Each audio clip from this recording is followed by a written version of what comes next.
What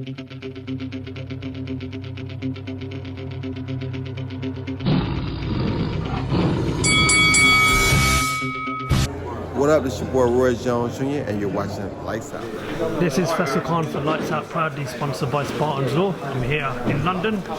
Delighted to be joined by Mr. Johnny Nelson. Johnny, good morning, how are you, mate? Good morning, it's nice to be in London, it's nice and fresh.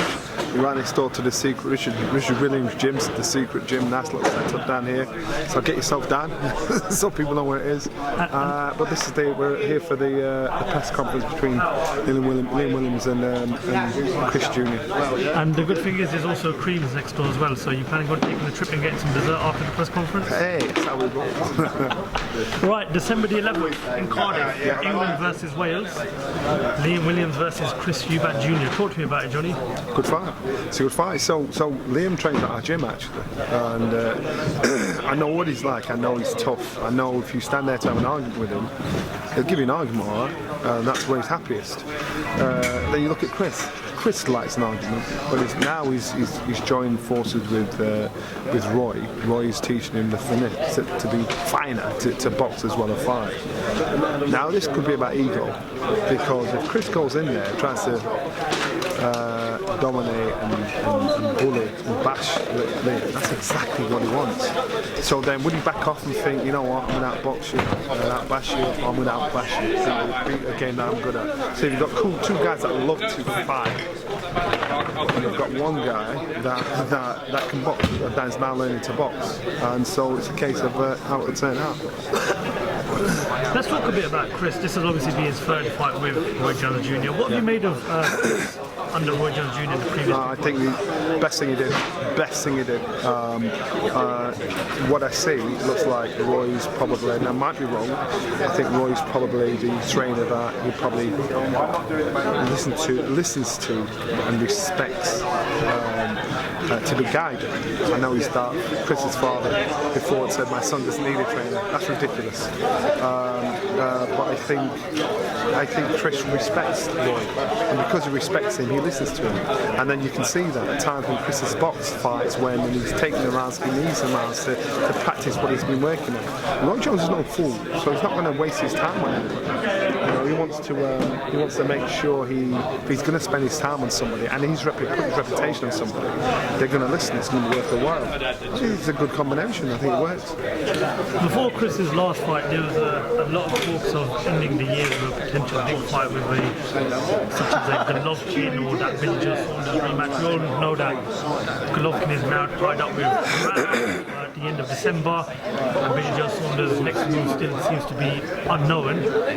Is this the number one choice for Chris, do you feel? Domestically, this is a big fight.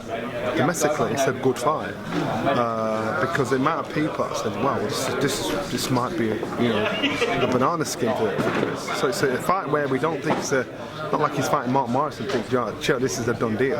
To be honest, this is a good fight.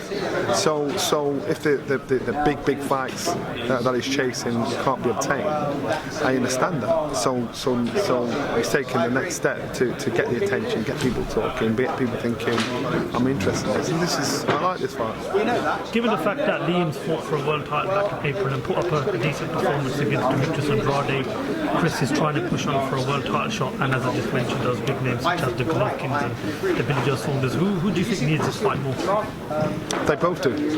They both do, because they both still have ambition to be a world champion. They both are at a stage in their career that if they lose, it puts them back steps they don't want to be put back to. So they both need. It's not someone you need a bit more.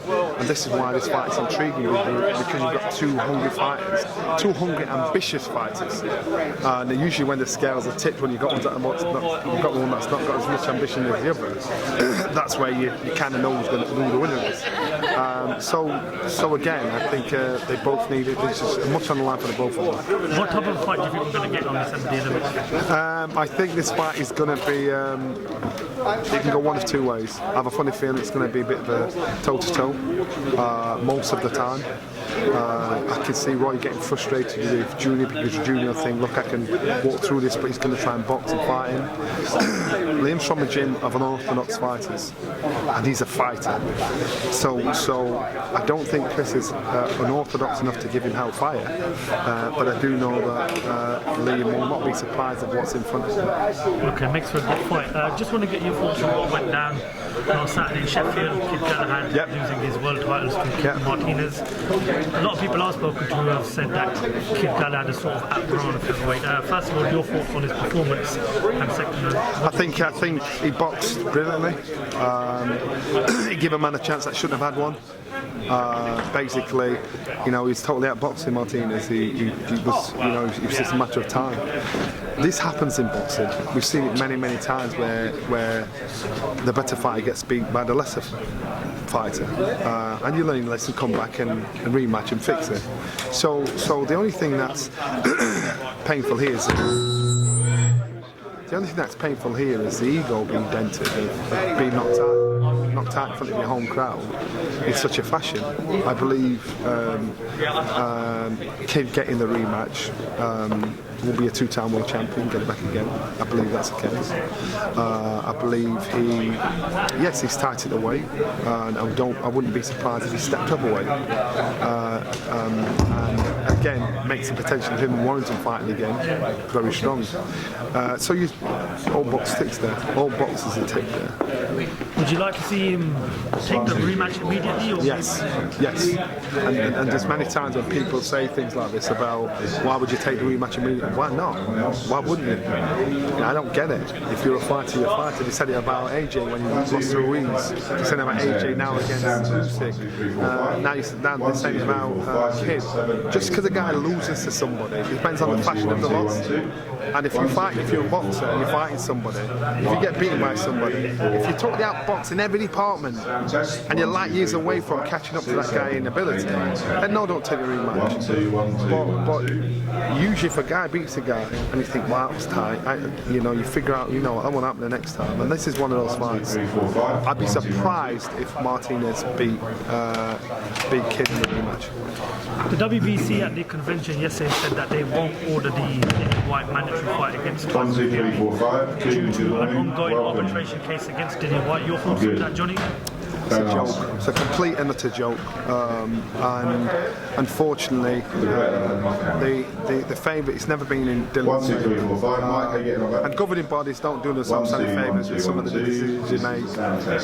Again, it's a cop-out for whatever reasons, and that's when conspiracy theories have jumped in. I just think it's a joke. I just think, they're just not being fair to them. They ain't being fair to them. How back do you think that pushes that potential fight between Dillian Whyte and Tyson Fury? What do you think Tyson Fury's next move will be now? He can fight who he wants. And the thing is, Tyson Fury needs to fight somebody that makes him want to train to fight. Because Tyson Fury is the best fighter in the world. Officially the best fighter in the world. And what happens is, when that threat isn't there, that's when there's a chance of you getting beaten by people that shouldn't beat you. So if I think I'm the best in the world, I'll get up, I don't have to worry about this guy. They're the guys that you need to, when you're training for somebody, you need to look at that guy like he is going to take all the food off your table. You don't have to fear for that guy, you need to train for that guy. I don't know if there's any opponents out there for Tyson that make him feel like that. Bar your Dillians, bar. There's very few fighters that make him feel like that. So I don't know what his next move will be. Cal Brook, in an interview last week, said he signed his partner deal to fight Amir Khan. We've not heard a response from Amir Khan yet. Don't that tell you a lot? I remember that interview with you at the Josh Taylor Regis Program under Khan many years ago now. You said at that time you don't believe the fight will happen, but Cal Brook signed his partner deal. Do you think it'll happen? I don't care. Kel phoned me once, and he said I've been on the phone to Amir for about an hour and a half, talking about this fight, talking about the fight. I said, Kel, listen to me. I said, how many times you're like a guy that's been done by a girl, and you're still chasing her down? Forget it. If he talks about it, you put it there, then deal with it. But don't. Why are you the one that's selling it? You've been the one that's been vocal saying, give me this fight, give me this fight, give me this fight. He signed his deal. We still haven't heard anything from Amir Khan. So Amir Khan's the A side now. He's in the driving seat because we're all waiting for Amir Khan. If I was Kel, I'd talk about it when Amir signed his half. Don't get getting excited about it. Again, listen, I might be wrong on this one. I'll always say, I actually think. I know my man's been training and talking about March time or whatever. This fight, but do you ask yourself the question? Why have you not heard anything from Amir? Ask yourself that question. I want to get your thoughts before actually let you go on the WBC also Canelo to take on the number one. What Canelo's done in the last 11 months is moving up to cruiserweight and to become a 5-weight world champion. Your thoughts on that, Johnny? Good on him. If he can do it, he can do it. It's not just because it's not being done often. Good on him. You know, if he can pull it off, he's fighting Makabul, yeah, the guy that belly beat. Yeah, that belly beat. Maybe this might be a point when he takes off a little bit more than he can chew. I thought he'd probably step to light heavyweight and try and fight Bivol, something like that. Good life fighter. But you know what? If he can become a 5-weight world champion, good on him. It's about achieving as much as you can in this game while you can.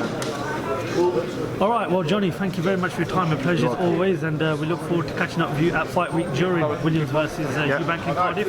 Sweet, lovely. Before we go, how does the fight end on December 11th? Oh my God, you know what? Come on, Johnny, you have to give us a prediction. It can anyway. It can end anyway. It can end anyway. You listen, the favourite is Eubank, but that's because you don't know Williams.